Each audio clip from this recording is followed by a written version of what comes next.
Welcome aboard, everybody. Time to talk some New York basketball and NBA basketball. We'll talk about some other teams as well, but the Knicks will be item number one. It is our weekly NBA segment with Sean Deveney from Heavy.com.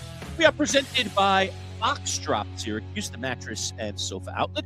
30 to 70% off your mattresses and sectionals. Go see our friends at Box Drop today, right here in good old central New York, off Route 11 in Cicero. All right, without further ado, let me bring him in to talk all things NBA. We do it every single week, and I'm rather glad, Sean Deveney, that Boy Green is not with us today. After all, I'm going to have to talk about pain, as the great Clubber Lang once said, pain today, as the Knicks are down 2-1 to the Atlanta Hawks. Sean Deveney from Heavy.com. Welcome aboard, buddy. How are you? I'm doing well. And, look, it's not going great for the Celtics either, so at least there's that. At least there's that. We got a little bit bigger problem, though, in New York, and we'll get to it. All right, so let's talk all about it. Look, I thought when the Knicks drew the Hawks that this had the potential to be a longer series. I am not surprised that we sit where we sit, other than I think I would love it to be 2-1 Knicks rather than 2-1 Hawks here.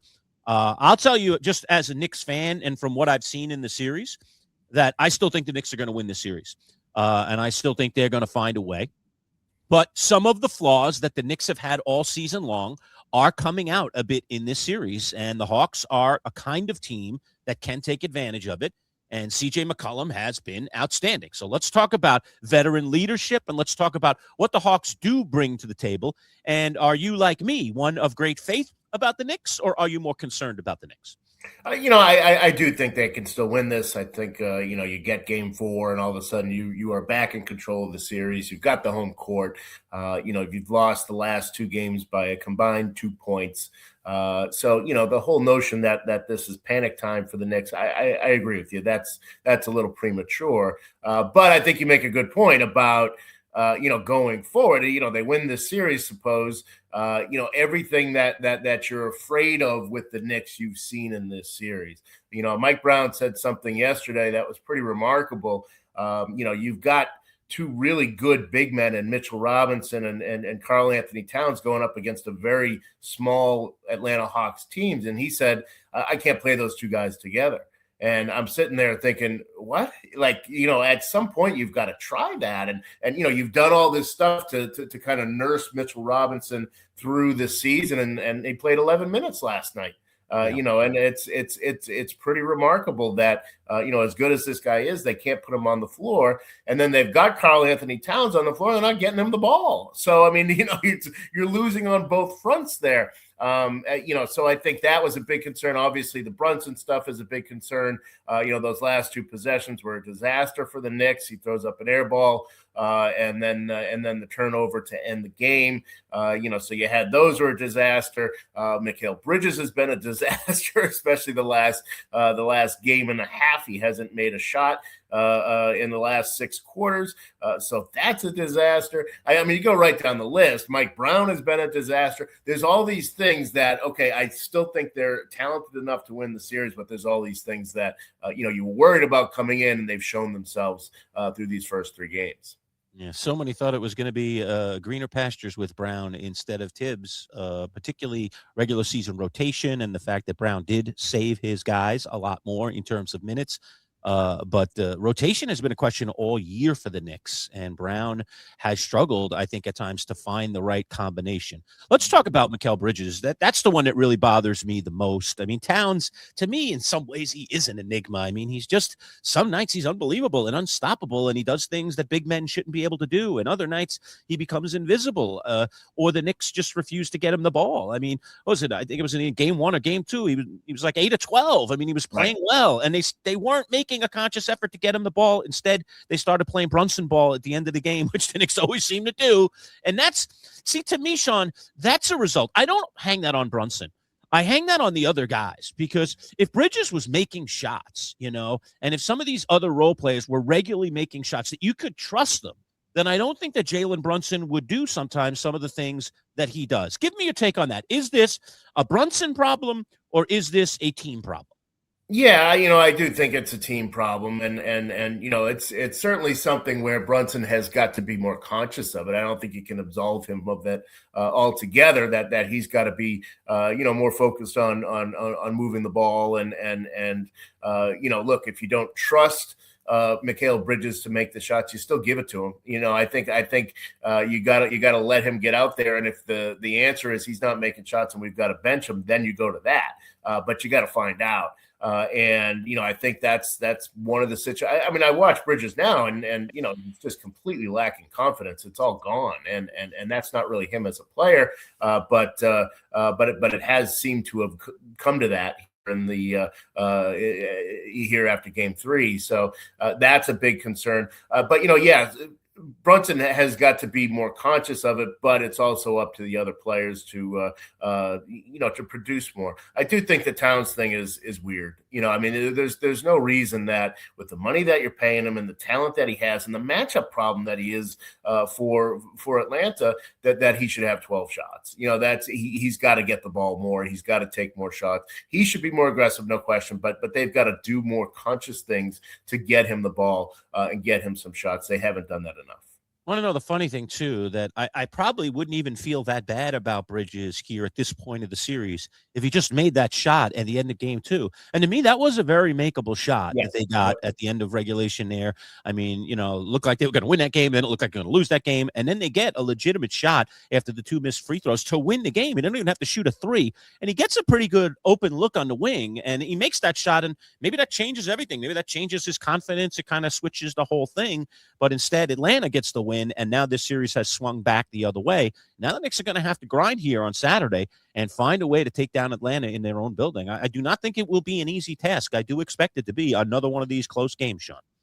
Yeah, and the thing that Atlanta does and what we've seen in the series is they're going to be very smart defensively. They have very good individual defenders, but they play well defensively as a team. And I think that's been something that they've done all year. And what's changed with them down the stretch has been CJ McCollum. I mean, you have to give him every bit of credit. They were kind of lacking that offensive punch, and he has certainly brought it. To go with what the rest of that defense can do, and you saw it at the end of the game, obviously with Brunson, but that's sort of typical of how Atlanta has played basically since the All-Star break, and that's going to make Saturday's game tough. It's going to make it tight. Whoever gets that early 8 to 10, 12 point lead, it's not going to be safe. That both of these teams are capable defensively. So it's always going to come back to, what you do in the last 4 minutes. And so far, the Knicks have not been impressive. And, we should point out, too, that part of those last 4 minutes and what's happened there has been on Mike Brown. I mean, he is not called a great game here, and a lot of it is on the players, sure. But, with the timeouts, not having a timeout last night and what happened in Game 2, that's been a real problem. I thought that the way they defended CJ McCollum, that they kind of allowed Miles McBride to be on him for that last shot and let McCollum basically get to the spot he wanted to get to for that little fadeaway, to give the Hawks a lead at the end of the game. That's on Mike Brown, and he's getting out coached here, and there's no question about that. So, you get into those last 4 minute situations, you need more from your coach. What about what the Hawks are doing against Brunson, particularly? I mean, first of all, they're really, really inhibiting him on the pick and roll, and they're doubling him immediately and getting the ball out of his hand. So that's a problem for the Knicks because he's the guy that they want, truly orchestrating, and they're stopping him at times from orchestrating. And then the other thing, which I find fascinating, it's always been out there. It's not like it's a secret that Jalen Brunson is a bit of a liability defensively, but the Hawks are really finding a way a lot of times to get McCollum on him. All right, when it matters. And Brunson, frankly, can't guard him, just like McCollum can't guard Brunson one-on-one. It's been really fascinating how the Hawks have game played this. What can the Knicks do about this, if anything?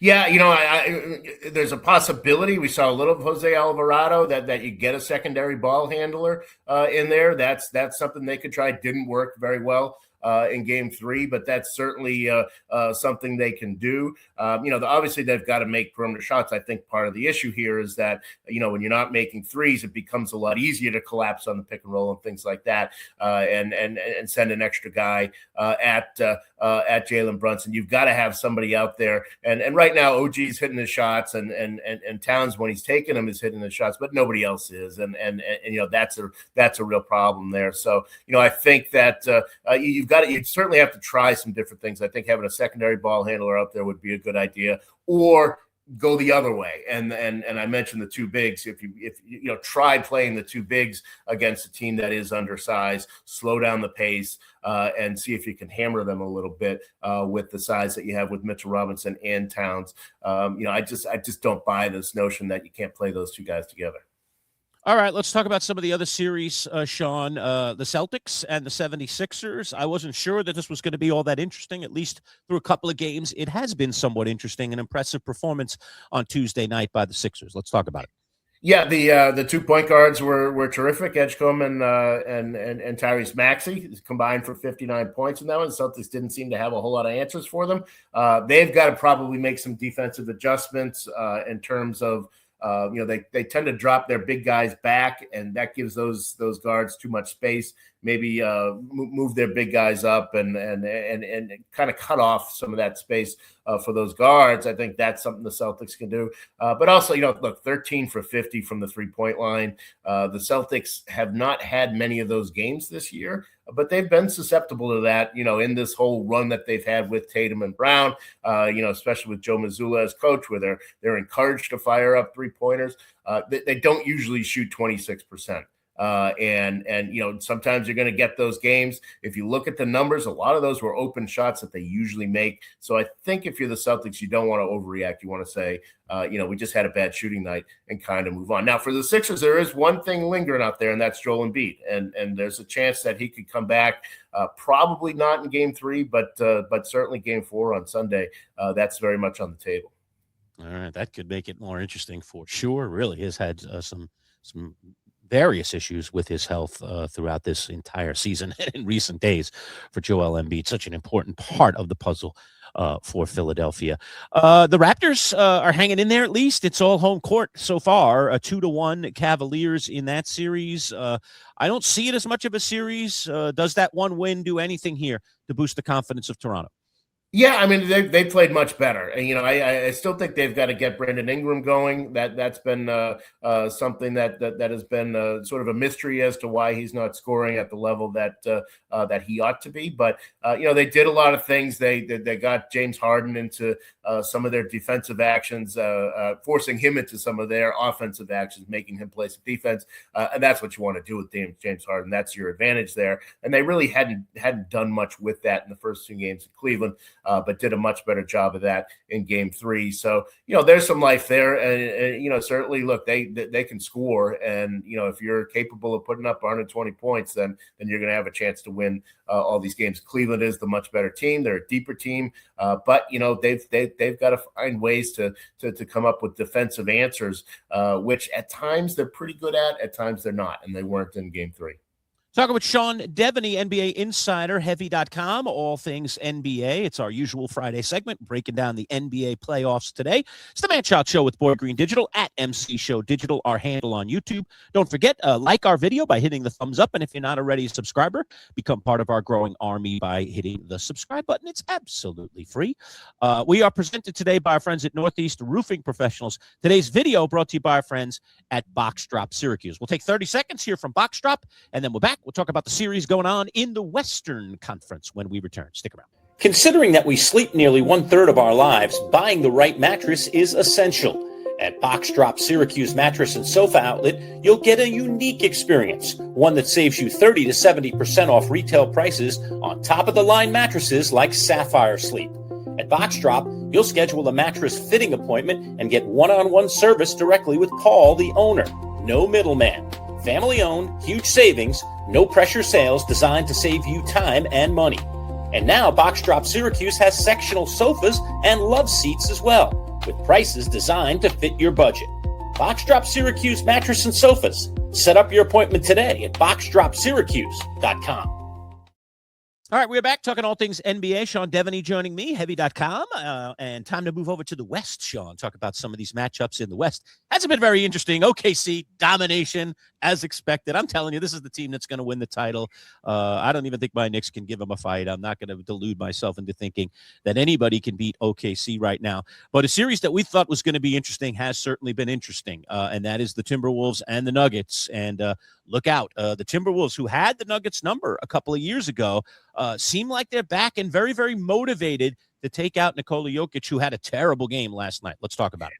Yeah, one of the things about this Minnesota team, and really the reason that they've been to the conference finals for the last, I believe it's 3 years in a row, has been that their general manager, Tim Connolly, came from Denver and moved over. And basically, he moved over right after the Nuggets won the championship. So his goal was to figure out how to beat the Nuggets. Now, in the meantime, we've seen the Thunder and now the Spurs kind of come up, but Minnesota still has a team that is designed to beat the Nuggets. So if you get them in a playoff series, Minnesota is pretty tough. And Denver, they lose Aaron Gordon, again with I think is it a calf or a hamstring, one of those, and he could be out for a while. He might not come back in the series, and he has been critical for them.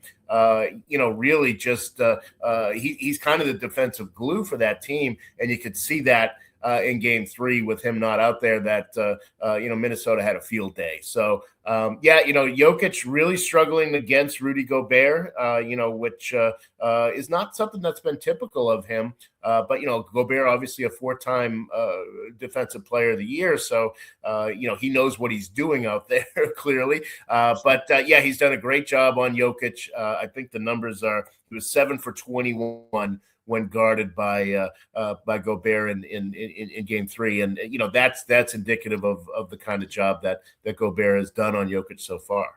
Yeah, no doubt about it. Another series fascinating to me. Everybody was down on the Lakers, obviously, with all the injuries, 2 of their stars out, including their best player. And here's old man LeBron, limping his way out there. And they're up 2-0. Now, they haven't won a road game yet, but maybe they'll get that done tonight. Let's talk about the Lakers. A good start for them. And LeBron, again, showing that he can push that sun back up in the sky still. It's really remarkable to watch this guy still play basketball at the level he plays it. Yeah, and you have to give him every bit of credit, for not only his scoring, but his rebounding, his defense, and playmaking. He's done a little bit of everything here. But I think the real story for the Lakers has been Luke Kennard and Marcus Smart. They lose Luka Doncic.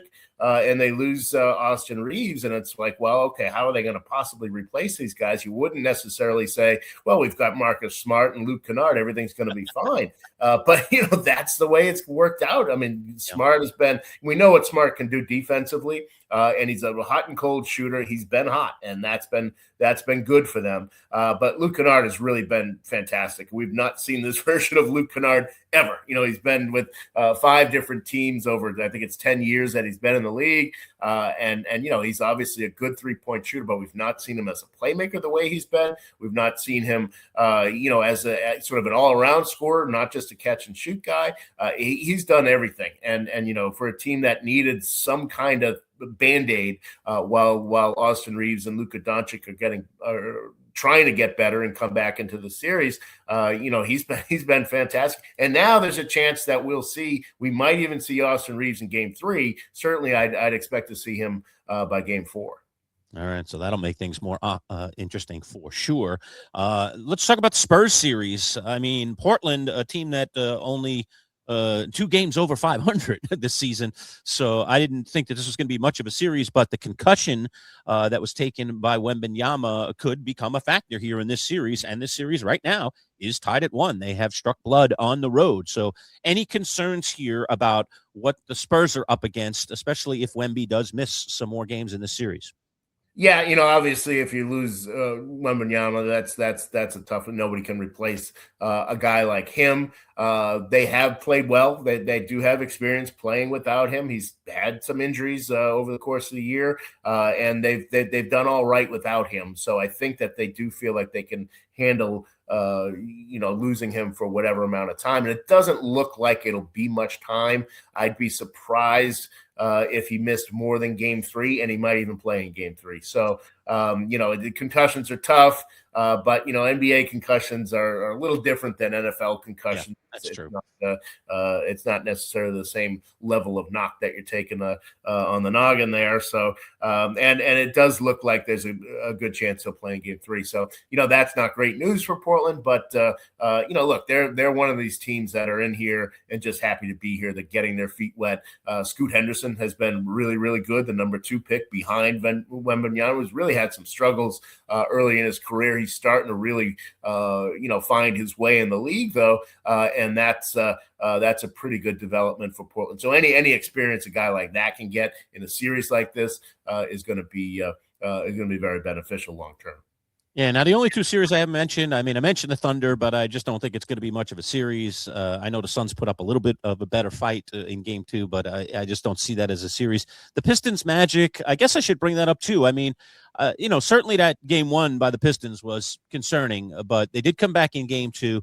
I still think that they're going to win this series and might win it going away, but any concerns in that series that the Pistons could end up getting upended here in the first round? Yeah, it's kind of like the Knicks, where okay, you can win this series, but your issues are being exposed here, and that is especially offensively. What have you got besides Cade Cunningham that you can rely on? And defenses in the playoffs change, and no question it's going to be tougher on Cade Cunningham to get the looks. And as we go forward, they're going to face tougher and tougher defenses, and that's going to be more and more difficult on them. So, yeah, I think some of that is being exposed. They don't have three-point shooting. They have sort of three-point specialists like Duncan Robinson, who, you could have him out here and they can make a couple shots, but, you're going to get burned defensively when he's out there. And so you have to decide if it's worth it. You can only play him a certain amount of time. That's the situation that they're in. As long as that's the situation, they're kind of an incomplete team.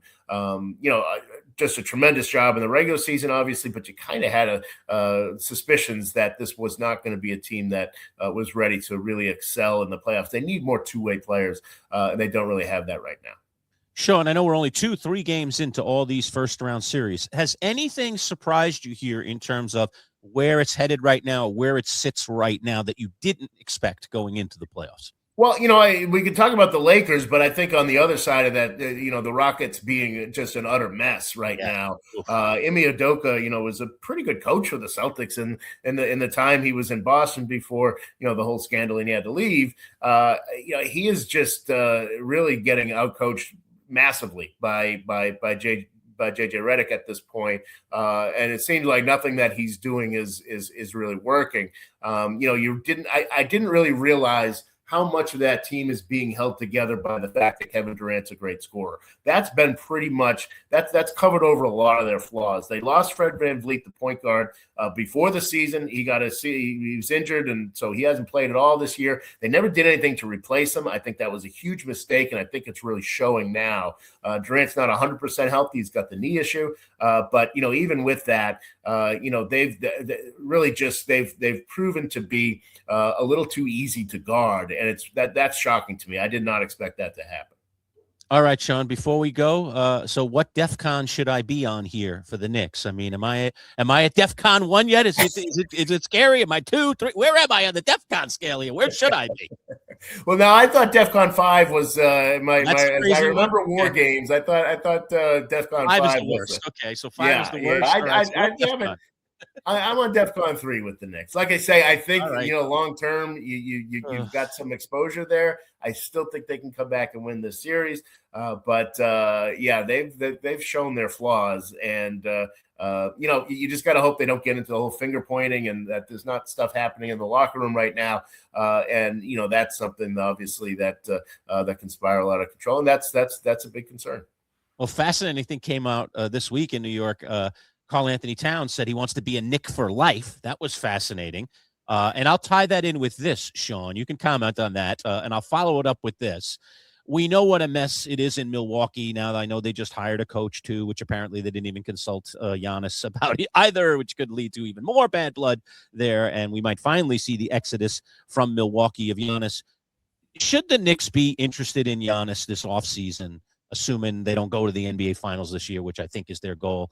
and then talk a little bit about what Town said about being a lifer here. How's this all going to play? Yeah, I mean that's when you're looking at what the Knicks could do if things fall apart here. Towns has that $54 million contract, and that's a pretty good trade chip when you want to get Giannis, when you want to get Kawhi Leonard, somebody like that. You need a big contract because contracts have to match in the NBA for trades to work. And so, it's hard to imagine them keeping him. In terms of if they're going to make a big trade for Giannis or somebody like that. So I don't see him really being a Knick for life. I'm not sure he's going to be a Knick for 2026. He might be by the time next season opens. He might be somewhere else. I think, and I will just kind of put this down, put a pin in it. I think there's.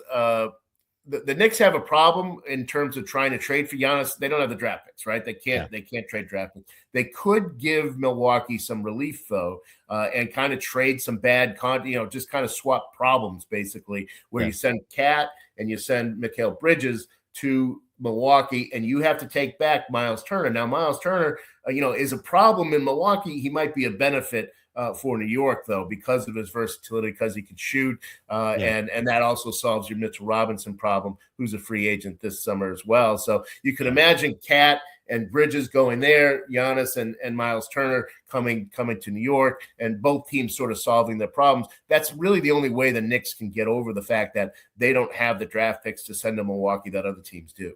You scared at all of Giannis and injuries and what's there's in the last 2 years, in all honesty. Yeah, I mean, look, if he wasn't hurt as much as he's been, they might have been a better team, and maybe they wouldn't be in the situation that they're in. It's absolutely scary. But you got to, at some point you've got to take that risk. You've got to take that gamble. Again, like he wouldn't be on the trade market if everything was perfect. It's not perfect, and that's why. So you have to be willing to take that risk. We're just always accepting flaws here in New York. That's the problem. I don't like it. We're always taking on fleas. We got too many fleas around here. You need an exterminator. Just get all the fleas out. All right, Sean Deveney, as always, entertaining, engaging. We appreciate it, my friend. We'll be a lot deeper in this thing. Hopefully, I'll be talking to you about a Knick victory by the time we get together next Friday, but I'm not sure that's in the cards. We shall see how this all plays out. Although, again, as of today, I'm telling you, I know they're down 2-1. Confidence level is still very high. I just have a feeling they're going to pull it together. They've been that kind of team all year long.